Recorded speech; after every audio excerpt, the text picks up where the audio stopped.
আপনাদের জন্য আজকে লম্বা সেমাই রেসিপি নিয়ে আসছি। প্রথমে আমি পরিমাণ মতো দুধ নিয়ে নিব এবং কিছুক্ষণ জাল করে নিব।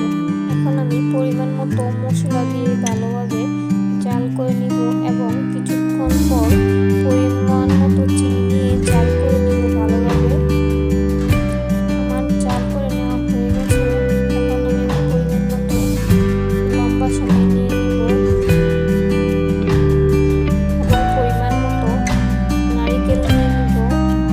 এখন আমি নারিকেলগুলো দুধের মধ্যে দিয়ে ভালোভাবে জাল করে নিব।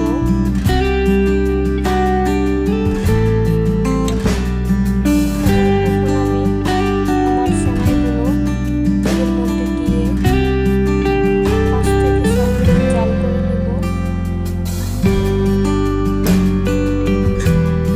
যদি ভিডিওটা ভালো লাগে সবাই